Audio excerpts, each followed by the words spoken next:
है AGT live 24/7। आप सब देख रहे हैं एजीटी लाइव 24/7। এই হচ্ছে AGT live 24/7। This is AGT live 24/7। আপনারা লক্ষ্য করেছেন আমাদের রাজ্যে 2018 সালে বিজেপি আইপিএফটি এবং পরবর্তীকালে তাদের সাথে যুক্ত হয়েছে তিপ্রামথা। এই যে জোট সরকার, এই জোট সরকার মানুষের কাছে অনেক প্রতিশ্রুতি দিয়ে ক্ষমতায় এসেছিল। অনেক প্রতিশ্রুতি, মানুষের দুর্দশা লাঘব করবে, ঘরে ঘরে রোজগার দেবে, গরিব মানুষের সমস্ত সমস্যার সমাধান করে দেবে। কিন্তু আমরা লক্ষ্য করছি এই সরকার আসার পর মানুষের দুর্দশা দিন দিন দারুণভাবে বাড়ছে এবং ভয়ানক অবস্থা আপনারা লক্ষ্য করছেন। আমাদের রাজ্যের পরিবহন শ্রমিকদের সিএনজি গ্যাস, যেই গ্যাস দিয়ে আমাদের অটো শ্রমিকরা অটো চালায়, আমাদের মোটর শ্রমিকরা বিভিন্ন ধরনের যানবাহন চালায়, সেই সিএনজি গ্যাসের দাম 18 সালের পরে আজকে 24 সালে প্রায় কেজি প্রতি 20 টাকার বেশি বৃদ্ধি করেছে। অস্বাভাবিকভাবে দাম বাড়িয়ে দেওয়া হয়েছে। একদিকে পেট্রোলজাত সামগ্রীর দাম বৃদ্ধি, একদিকে যন্ত্রাংশের দাম বৃদ্ধি, একদিকে ফিটনেসের ফি বৃদ্ধি, একদিকে ইন্স্যুরেন্সের ফি বৃদ্ধি, অন্যদিকে পাল্লা দিয়ে বাড়ছে সিএনজি গ্যাসের দাম, বাড়ছে রান্নার গ্যাসের দাম। আপনাদের পাইপলাইনের যে রান্নার গ্যাসের দাম, এটাও সেখানে বাড়ছে। আমরা আজকে আমাদের রাজ্যের পরিবহন সেক্টরের যে যৌথ মঞ্চ, Tripura autorickshaw workers union, Tripura motor শ্রমিক ইউনিয়ন, ত্রিপুরা ই রিক্সা শ্রমিক ইউনিয়ন, টিআরটিসি কর্মী ইউনিয়ন, এই চারটি সংগঠনের যৌথ মঞ্চ আমাদের রাজ্যে all India route transport workers federation, সেই সংগঠনের আহ্বানে সিআইটিউর সহায়তায় আমরা আজকে টিএনজিসিএল এর যে ম্যানেজিং ডাইরেক্টর, ওনার কাছে ডেপুটেশন দেওয়ার জন্য এসেছি। আমরা স্মারকলিপিতে দাবি জানিয়েছি অবিলম্বে এই সিএনজি গ্যাসের দাম প্রত্যাহার করতে হবে, অবিলম্বে পিএনজি গ্যাসের দাম প্রত্যাহার করতে হবে। আপনারা দেখছেন আমাদের রাজ্যের শ্রমিকদের রুটি রোজগার একদম বন্ধ। একদিকে যেমন যন্ত্রাংশের দাম বৃদ্ধি, অন্যদিকে জিনিসপত্রের দাম হু হু করে বাড়ছে এবং এই জিনিসপত্রের দাম বৃদ্ধির সাথে এই সিএনজি গ্যাসের দাম বৃদ্ধি অঙ্গাঙ্গিভাবে জড়িত।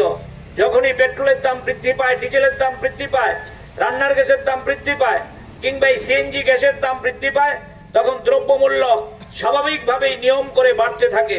রাজ্যে আপনারা দেখছেন অস্বাভাবিক মূল্য বৃদ্ধি, কিন্তু বিজেপি সরকার সম্পূর্ণভাবে নীরব। রাজ্যের মধ্যে বিজেপির মুখ্যমন্ত্রী থেকে শুরু করে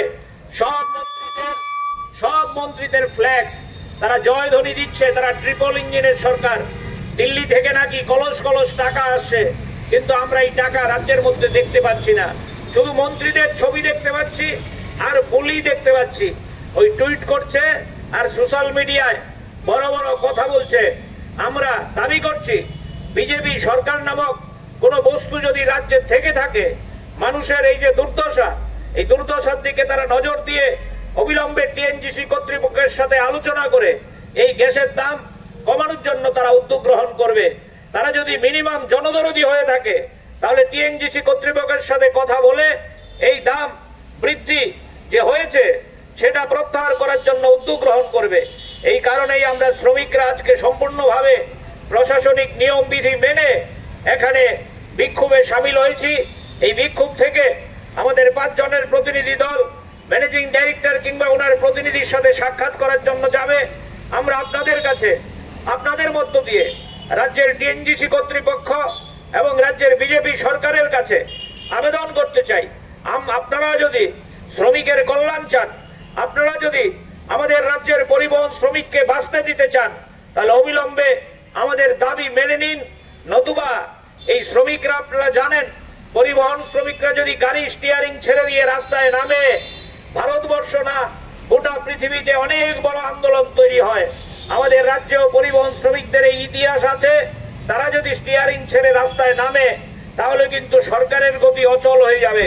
তাই আমরা এই বিক্ষোভ সভা থেকে কর্তৃপক্ষের কাছে এবং সরকারের কাছে হুঁশিয়ারি দিতে চাই, অবিলম্বে তারা যাতে এই দাবি মেনে নেয়। নতুবা আমাদের রাজ্যের এই পরিবহন ক্ষেত্রের যারা শ্রমিকরা আছেন, সিআইটিউর নেতৃত্বে গোটা রাজ্যে আগামী দিনে জোরদার আন্দোলন তারা করবে। এই নিয়েই আমাদের এই আন্দোলন এই লড়াই লড়াই চাই এই লড়াই করবে কে জবাব দাও।